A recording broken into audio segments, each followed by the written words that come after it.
whimsical. I like to think of myself as whimsical. All of my art, especially for this body that I created for my debut exhibition, everything was inspired by creation, by God's creation. And so I wanted everything to kind of show reverence to that and how much I am grateful for it and love it. Hi, I'm Reagan Bell. I am an artist, a yoga teacher, and I would say I'm just someone who loves life. Okay, so I'm originally from Indiana. I grew up on a lake that was in the suburbs of Indianapolis, but pretty far away from the city. Way to grow up on the lake. I think that's where my love for nature really started, just being out on the water and being in Indiana. Everything was pretty slow and wholesome, and I just loved growing up there. I would say my love for art started when I was pretty young. My grandma, we called her our mams, she was an artist. She loved influencing my sister and I, kind of pushing our creative side. She would take us to these pottery classes that we thought were so fun, and we would paint with her. And so then when I came to SMU, I didn't plan on doing art at all.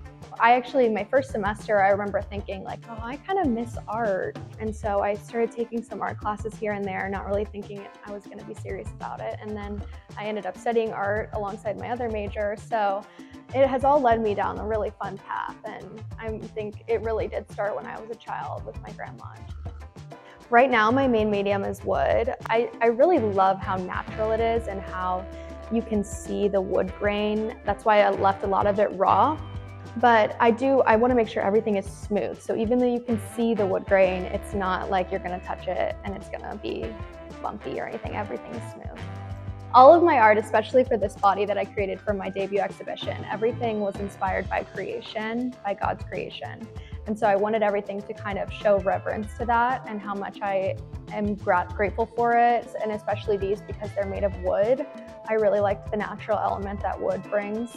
But yeah, most of my stuff is nature-based and whimsical.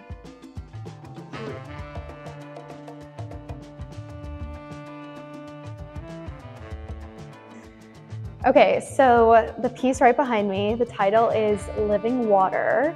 I was inspired by verses in John chapter 4 where Jesus refers to himself as the living water and says, when you drink living water, you'll never be thirsty again. And so when I read that, I had this picture in my mind of like a flowing stream. And so that is where that idea came from. And I wanted to kind of recreate that image in my mind of a stream flowing and kind of having this really organic form.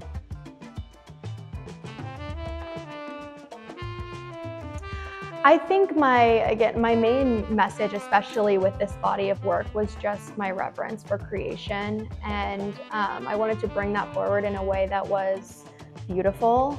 And I wanted to convey how grateful I feel that all these beautiful things are actually on this earth and we get to enjoy them.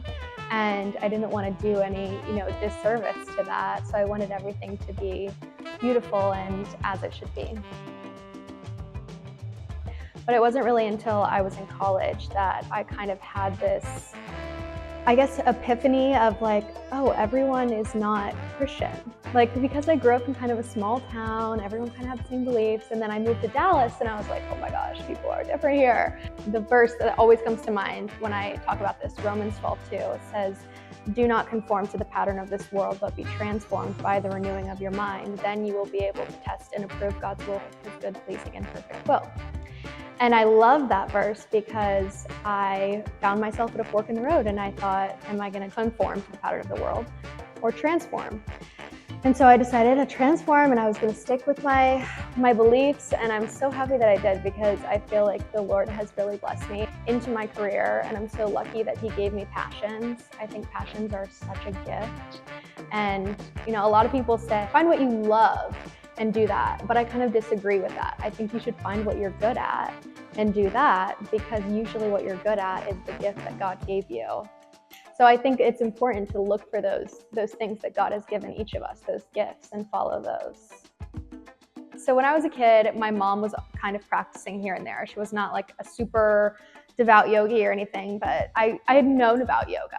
And then I moved to Dallas to go to SMU. And there was a yoga studio that was like walking distance from my dorm room.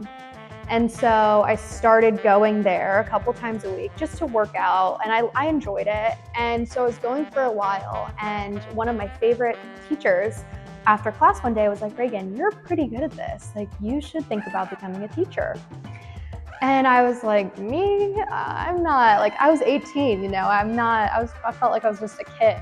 And so I was like, kind of put it in my back pocket and kept taking more classes. And so eventually I was like, "Hey, I think I want to do this." And so I started telling people like, "Oh, I think I might become a yoga teacher." And I kind of got mixed reactions. Some people were like, "Oh, that's cool." And then other people were like, "Oh, I don't know if you should do that."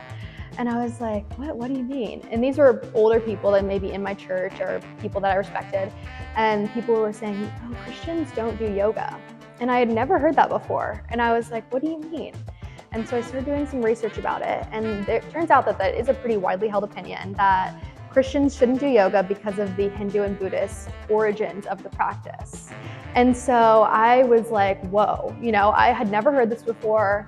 And I had developed this deep passion for yoga, and I loved it so much at that point. And I was so excited now to be a teacher. So I was like, okay, I really have to think about this and like do some research. And so I just started doing a bunch of research, like researching not just yoga, but also like, what does the Bible say about this? I was praying, I was talking to elders in my church about it. And again, I came back to Romans 12:2, do not conform to the pattern of this world. And I thought, God, am I conforming to the pattern of the world if I become a yoga teacher? And I just felt like God knew my heart and he knew my intention. And my intention when I'm practicing yoga is never to do something that I don't believe in. My intention is to glorify God through movement in my body. So I became a yoga teacher. I started teaching, and now it's really evolved into such a beautiful thing. I think it was really a strong lesson in my life to follow my heart, and as long as my heart is aligned, and when that happens and I feel confident in that, I know that I'm going the right direction. I think both require creativity. In my sequences, I try to be creative, make them new sequences so that people don't get bored if they come and take the same class over and over again. But I think being a yoga teacher, it takes a lot of effort and time to learn everything and to create the sequences. And then with my art, it's almost the same thing with my creativity. I want me to come through in my art, and I want me to come through in my sequences. So I think that's where they kind of intersect. How about I'll do two? I think I can think of two.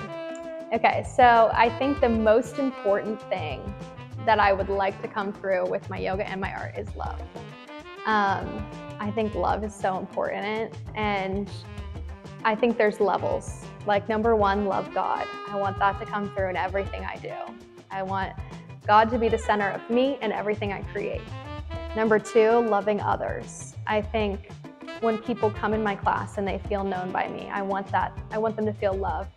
And then when they see my art, I want the same feeling. Like, I want people to feel like I know them. And Jesus calls us to love others and make disciples and be a disciple. And then number three, probably think I'm gonna say love yourself, but it's not. I think number three is to be fully known. So it kind of goes along with the others. Like, I want to be fully known, and I want you to be fully known by me. And I think when that happens, that's when you can create that sense of love and friendship. And then the other thing, of course, like I said earlier, whimsy. I love the word whimsical and whimsy. I just think I want my whole life to be whimsical, and I want everyone else's lives to be whimsical. My goal for my career is just to glorify God. I don't know what I'm gonna do for the rest of my life. You know, I might be an artist for a few years, and then I might do something else. I mean, I think I'll be an artist forever, but maybe not professionally. I think each day is a new opportunity, and I am just following what I think the Lord has planned for my life. So I guess my goal is just to wake up every day with a grateful heart and continue to follow what I think the path is. I have less advice for pursuing art and more advice for pursuing your passions. Like I said earlier, you should find what you're good at and that you love, not just what you love.